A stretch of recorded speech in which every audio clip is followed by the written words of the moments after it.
চাঁপাইনবাবগঞ্জের সোনা মসজিদ স্থলবন্দর দিয়ে অবৈধভাবে আনা ৭৬৭ কেজি সিটি গোল্ড সহ অন্যান্য ধাতব অলংকার জব্দ করেছে বিজিবি।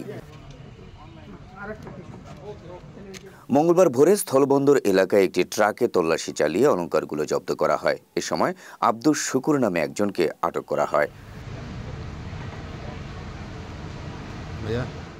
মঙ্গলবার দুপুরে সোনা মসজিদ বিজিবি ক্যাম্পে সংবাদ সম্মেলনে এসব তথ্য জানান ৫৯ বিজিবি ব্যাটালিয়নের অধিনায়ক লেফটেন্যান্ট কর্নেল গোলাম কিবরিয়া।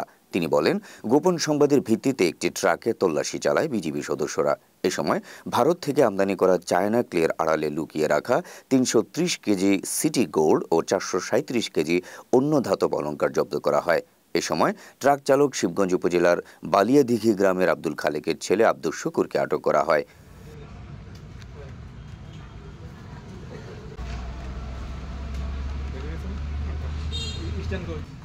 বিজিবির অধিনায়ক আরও বলেন, শুল্ক ফাঁকি দিতে অলংকারগুলো ভারত থেকে মিথ্যা ঘোষণাপত্রের মাধ্যমে অবৈধভাবে আমদানি করা হয়েছে।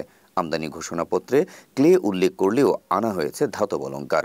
জব্দ অলংকারের দাম প্রায় ৮ কোটি টাকা। আমাদের কাছে গোয়েন্দা তথ্য ছিল অদ্য ১২ই নভেম্বর সোনা মসজিদ পোর্ট এলাকা থেকে একটি বাংলাদেশের ট্রাকের মাধ্যমে বিভিন্ন ধরনের অবৈধ পণ্য কনসার্ট হয়ে চাঁপাইনবাবগঞ্জে যাওয়ার কথা। সেই গোয়েন্দা তথ্যের ভিত্তিতে অত্র ব্যাটালিয়ন ৫৯ বিজিবির অধিনায়কের নেতৃত্বে সোনা মসজিদ বিউপির একটা চৌকষ্ট হলদল একটি সন্দেহভাজন ট্রাককে আটক করে।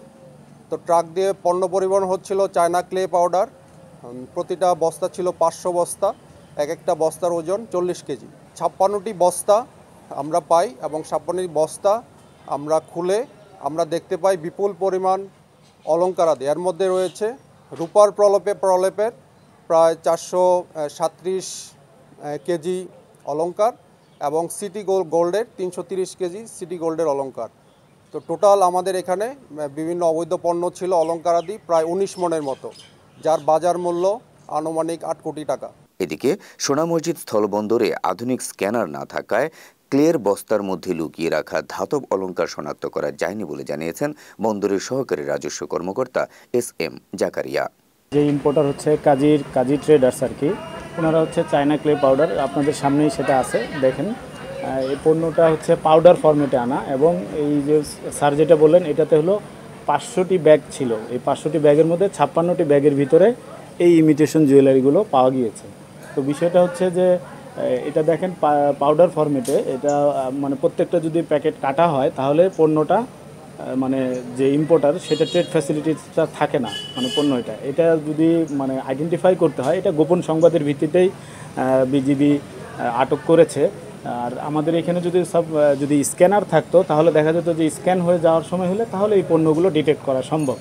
যাই হোক, আমাদের এখানে আমরা সবাই, স্যার এর আগেও বললেন যে এখানে যতগুলো সংস্থা আছে আপনারা হয়তো সবাই অবগত আছেন, আমরা খুব মানে স্বচ্ছভাবে এখানে কাজ করি। আর একটা বিষয়, যদি মানে ২-১ এরকম এই পণ্যটা হচ্ছে খুব কম মূল্যের শুল্কায়িত, এটা হলো পার টন $১০০, মানে এটা অ্যাসেসড হয় আর কি। আর যে পণ্যটা এটা দেখতেছেন এটা হলো পার টন $১০০ আর এটা হলো টনে হিসাব করলে $৫,০০০।